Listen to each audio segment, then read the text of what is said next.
This show can be found on Podcast DC, the new local app with hundreds of options in local news, health, and, of course, of the DMV region.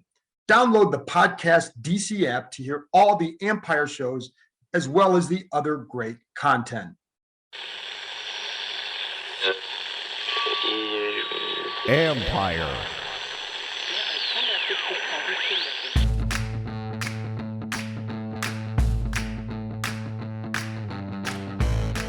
Hello and welcome to my podcast. Today, I have a bunch of guests for you as I interviewed most of the folks who were out at minicamp last weekend and asked them two questions.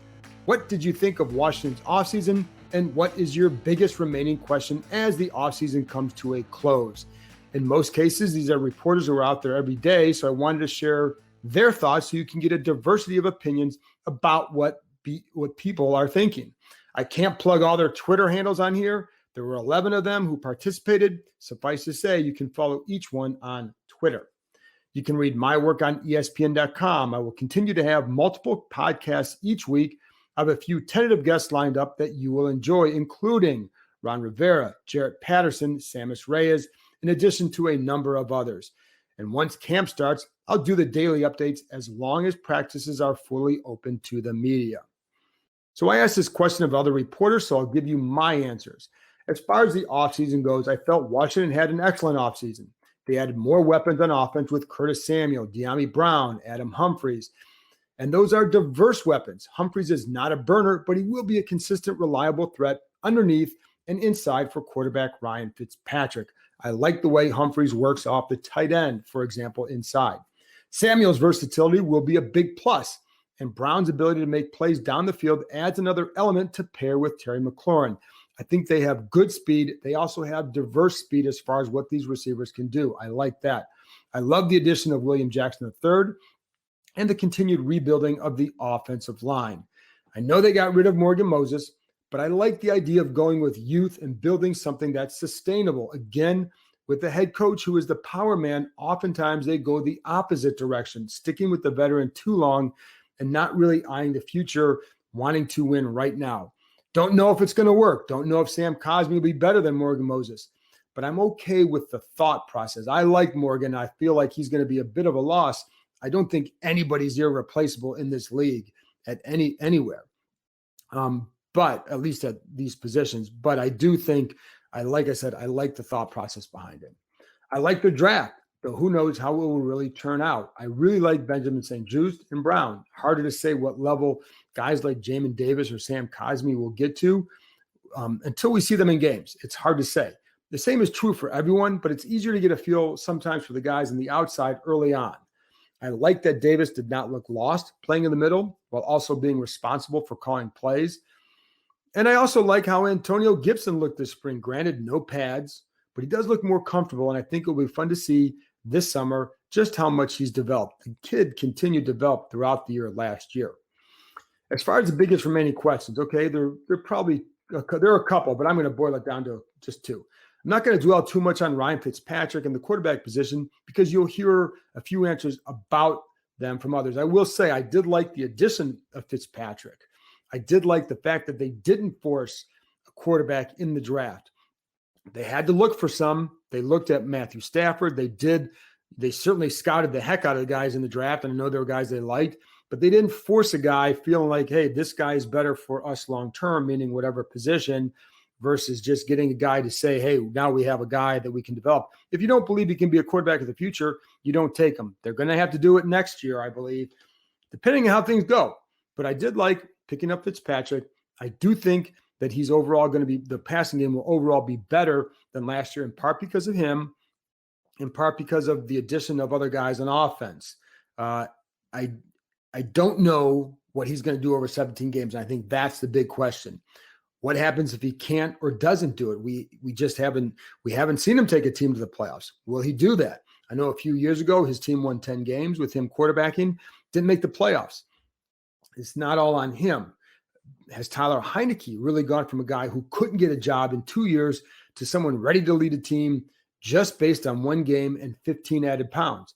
Don't know. There's still a big leap of faith involved here, but man, Heineke's going to be intriguing to watch because I think, you because it's Washington, you figure that backup is going to play at some point, especially if Fitzpatrick doesn't answer the questions in the affirmative. Then you're going to need Heineke to be a guy, and maybe even Kyle Allen to be a guy that can really help lead this team. Those are some big questions. Others will get into that as well. But another big question to me, believe it or not, centers around the defense. How much better will they be getting Matt Ioannidis back, adding Jackson and Davis? I do have concerns about the depth at defensive end, and the free safety position remains a question mark as well. Not that they don't have guys who can do some things, but we don't know what they're going to do. I wonder about the quality of depth at corner, though. I do think St. Juste helps, and I like that he gives them some versatility as far as what they can do on defense and in coverage. Same with William Jackson. But I know there's some concern internally about the depth there as well. So we'll see. I think the D will be really good. That to me isn't the question. But they will also, and I think Chase Young is going to, and Montez Sweat will be really, really good. Obviously, it's hard not to love that line. But this defense is also going to face a much harder schedule in terms of quarterbacks. You heard Jack Del Rio, I think, reference that a couple weeks ago. I know I've mentioned that in stories. The top quarterbacks they faced last year in terms of ESPN's total QBR, and just for your reference, total QBR measures the quarterback's impact on games, not just how they threw the ball, which is what passer rating does, but measures their actual overall impact, tries to. Whether or not you understand it or agree with it, it's all relative because there's a comparison. We're comparing guys and where they're ranked, so the ranking is consistent. Anyways, I hope you understood that. Anyway, last year, here are the quarterbacks, the best quarterbacks they faced in terms of total QBR. Lamar Jackson was at 7. Baker Mayfield, number 10. Kyler Murray, number 14. Matthew Stafford, number 15. In the playoffs, Tom Brady, of course, was in that top 10 at number 9. They faced him. This year, they face Aaron Rodgers, Patrick Mahomes, Josh Allen. I probably don't have to tell you this, but those are the top 3 quarterbacks in total QBR. So you see, these are guys that impacted games from a winning in terms of whether you won or lost. Russell Wilson, Tom Brady, Derek Carr, Justin Herbert, Matt Ryan, all of them in the top 16. Those are on Washington's schedule. Dak Prescott comes back. He's a guy that you could see being in that top 16 in terms of total QBR. How will the defense handle this schedule? They can be better, but man, this is going to be a challenge. Whether or not that's the biggest question, that is a big topic and in training camp and ultimately the season. Well, that's it from me. After this break, you'll hear from the other reporters about their thoughts on these topics. This episode is brought to you by HP Plus. In a world full of smart devices, shouldn't your printer be smart too? It is with HP Plus. These printers know when they're running low, so you always get the ink you need delivered right when you need it. Plus, you save up to 50% on ink, so you can print whatever you want, as much as you want, anytime you want. Huh, that is pretty smart. Get 6 free months of instant ink when you choose HP Plus. Conditions apply. Visit hp.com/smart for details. Hey everyone, I want to tell you about a fun new offer from Monkey Knife Fight that can enhance any sports experience, whether you're at a game, on your couch, or in a bar. It's a daily fantasy sports league that is easy to play.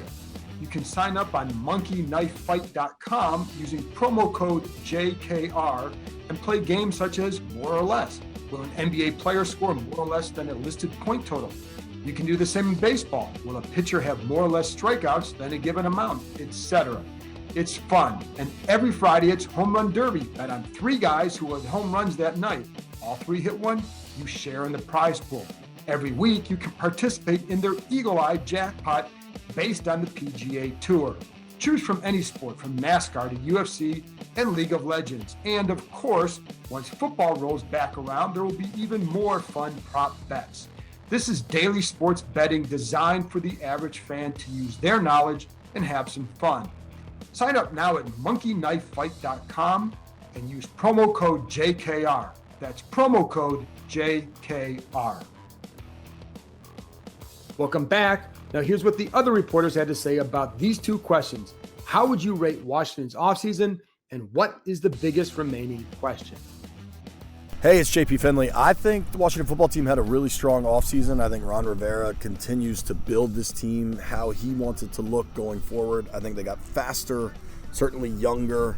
I really am starting to like Sam Cosmi a lot. I thought the release of Morgan Moses was a questionable move, but I think once they saw Cosmi and then they got Leno, I think it kind of added up. As for the biggest question, to me, this is so obvious, and I feel like some of us are ash-burning ourselves. It's Ryan Fitzpatrick. I know there's reasons for optimism based on, what some of the metrics tell us from the last 2 years, but I don't think you can ignore the other 15 years where, interceptions have been a problem and good games followed by bad games. If he can be a stable quarterback presence for them for 17 games, I think this is a pretty damn good football team, but I don't know that that's the certainty some are expecting it to be. Michael Phillips here from the Richmond Times-Dispatch, and I think it was a solid offseason overall. I think the acquisitions were good acquisitions. I think that builds on last year where you had instant impact guys, Logan Thomas, J.D. McKissick. I think this is a group that's good at selecting players. The question mark has to be depth, though. Who's behind Antonio Gibson? Who's behind Logan Thomas? The offensive line, you got less depth there when you let go of Morgan Moses. They know that. Defensive end as well. I think there's question marks across the board. Can they survive a 17-game season? You have questions. You have questions about quarterback? I have no questions about the quarterback. I'm on the Taylor Heineke train that I think he should start, but I think Fitzpatrick is a solid veteran option, and I think he potentially opens the door to future solid veteran options if they could show the model works here. And the fact that you're a Heineke guy suggests that you think there is depth because right now he'd be number 2. So. If Heineke comes in a game, I feel great about that game. I got no questions whatsoever. This is Matt Paris with the Washington Times. I really like their offseason. You look at their moves. There was nothing that screamed too flashy, but they didn't overpay either. You look at Curtis Samuel's contract, William Jackson's. They were all pretty reasonable. My biggest remaining question, though, is just how the offense fits. You look at Ryan Fitzpatrick. He's a guy who's bounced around and for a reason. But, I kind of like it, but it's just we're so not used to competent quarterback play here. And so, what does that actually do? Like, are they an average offense? Are they an above average offense? I just kind of want to see where they kind of rank now that they have made these upgrades. Do you buy into, with Fitzpatrick, the talk is last couple years were his best? Yeah. Can you stretch that over 17, or how do you view that?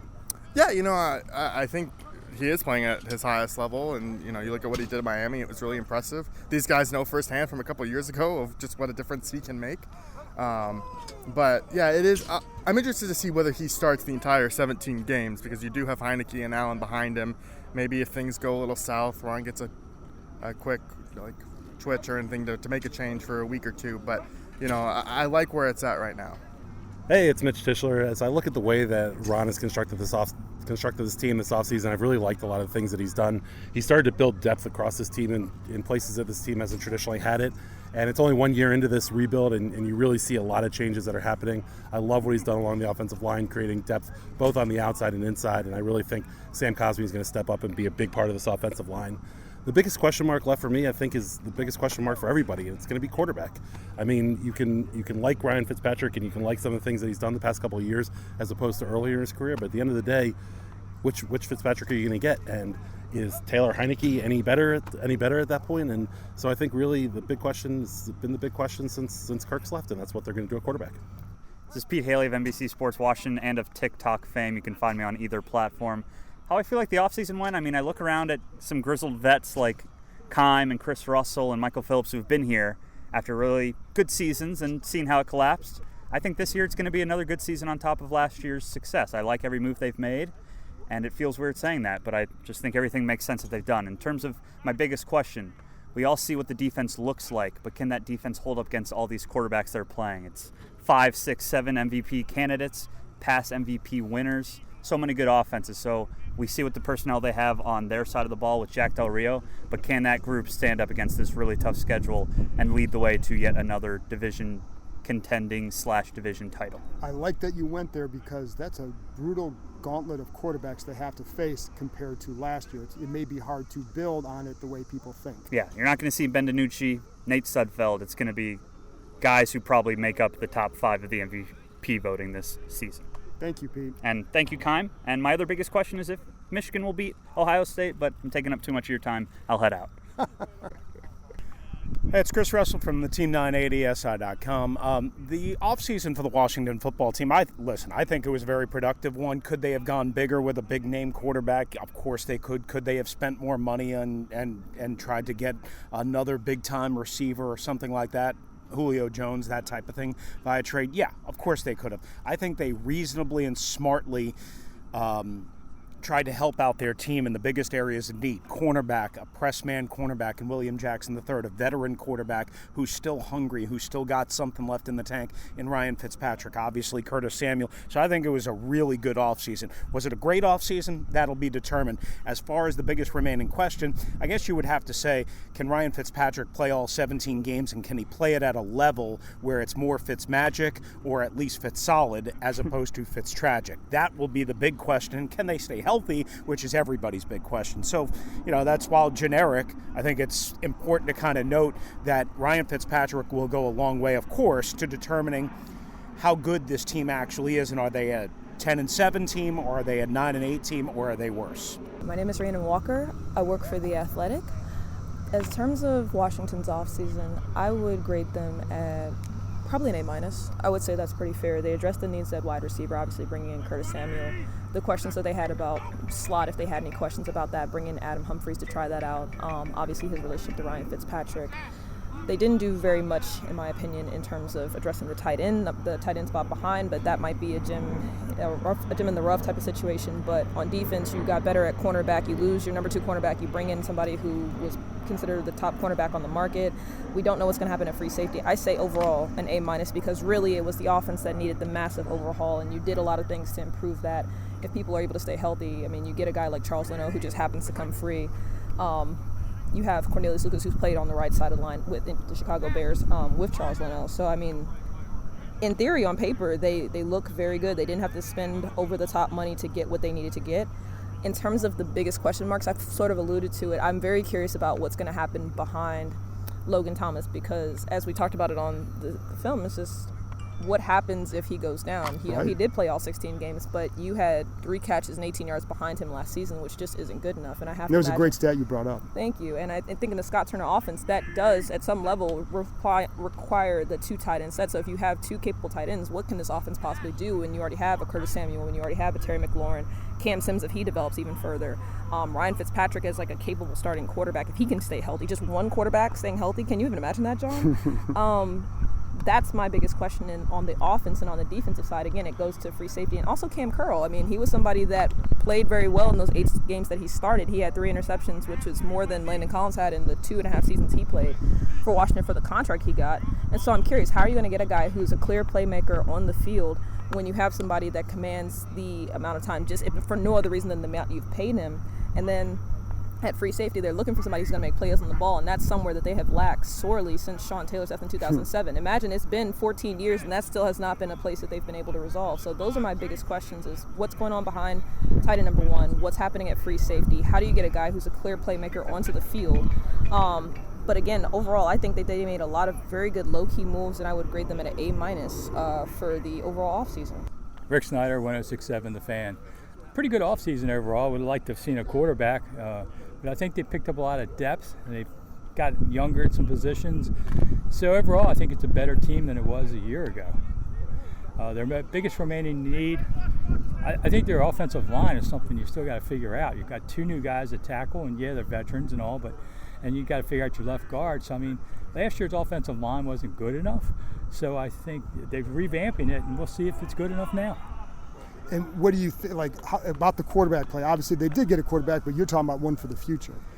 Yeah, I mean, he's on a 1-year deal, and he's old, so I think he's a good stopgap guy, and that's what Rivera knows. He's close to the playoffs. He needs a quarterback that just won't screw it up, and so I think that's why he went for another veteran. You think Fitzpatrick's can he be that guy that takes him there? No. Well, I think they could make the playoffs this year, but he's a 50-50 guy on career-wise for interceptions. I've seen some in practice that weren't good, but I think overall, he'll be good enough. But I like Heineke a lot. I wouldn't be afraid to play him. Nikki Javala with the Washington Post. I would say the Washington football team's offseason was pretty successful on paper. I think they still have plenty to prove on the field. made a lot of good additions to the secondary, I thought, which they had to overhaul for the second time in as many off seasons. Added Curtis. Sorry, my phone keeps going off. Added Curtis Samuel to receiver, which I thought was probably their biggest addition, barring health. What else? I think the biggest question for me still is going to be the quarterback position and whether Ryan Fitzpatrick can stay healthy, and if his backups, be it Kyle Allen or Taylor Heineke, if they can produce wins in his place and if they can stay healthy. I mean, that's always going to be, that's what's going to dictate whether this team is successful. They've had the pieces on defense. I think they perhaps upgraded on defense, but defense alone, you can't rely on them for too long, or otherwise you're going to wear them out. So always comes back to the offense and the quarterback for me. And as Nikki was saying this, Ryan Fitzpatrick threw an interception in the red zone. Correct. So there you go. That's why there were some pauses. Yes. Hey, this is Ben Standig. I cover the Washington football team for The Athletic, and I host the Standing Room Only podcast, which, listen to after you listen to the John Keim Report. All right, so to the question of what I think of their offseason, I think what I like the most is they didn't panic, whether in free agency or the draft. They didn't, look, they obviously had certain needs, and they did address them. They signed a quarterback. They added Curtis Samuel and William Jackson to big deals, but everything was within, market price. They didn't rush out and do these sort of crazy things we've seen this organization do in the past. And then you look at the draft, yes, they still need a long-term answer quarterback, but they didn't feel compelled to run out and trade a bunch of picks to get it. And, for what it's worth, some of those picks are probably guys like De'Ami Brown and Benjamin St. Juste, who they've kept and have looked pretty good. So I liked that aspect of their offseason. Yes, they had also addressed a lot of needs. In terms of my concern, I have a macro and a micro thing. On the micro, there's some depth issues. Who's backing up Chase Young and Montez Sweat at defensive end? You could probably say the same thing at running back, tight end. Like, what happens if something goes wrong? There's an injury or just whatever. But look, you can't fill every hole on a 53-man depth chart. It's just not conceivable. On the macro level, I guess I'm still curious what this offense is. Like, all the Ryan Fitzpatrick praise and love, it feels a lot of it is centered on the fact that he's way better, we think, than everything that happened a year ago, which is cool, but that's a low bar. Is he enough to take them to another level?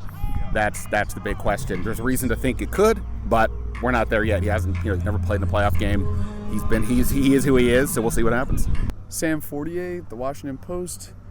The Washington football team's offseason, I think, was a good stockpiling of talent, making the roster deeper, whether it be, speed at the receiver position, depth at corner, a lot of things that we've talked about before. So I'd say, a solid job. And now they have to put it together, which leads me to the biggest remaining question to me, that is offensive coordinator Scott Turner. This is his second year as an offensive coordinator. Last year, Ron kind of gave him a mulligan in week 5 by saying, you're not going to see this offense at full capacity until 2021. So now that they have added speed, now they do have a quarterback that can throw downfield, now that they do have vertical threats, and as we're seeing in camp, maybe more playmakers to which you can just throw screens or kind of let that talent take over. It's up to Scott Turner to make all of that go and kind of put all the ingredients together. So he is my biggest remaining question as we move forward into the season. Did you see signs last season at the end of the year with him that maybe foreshadows what you might see, what we might see, what you might think of him going into this year?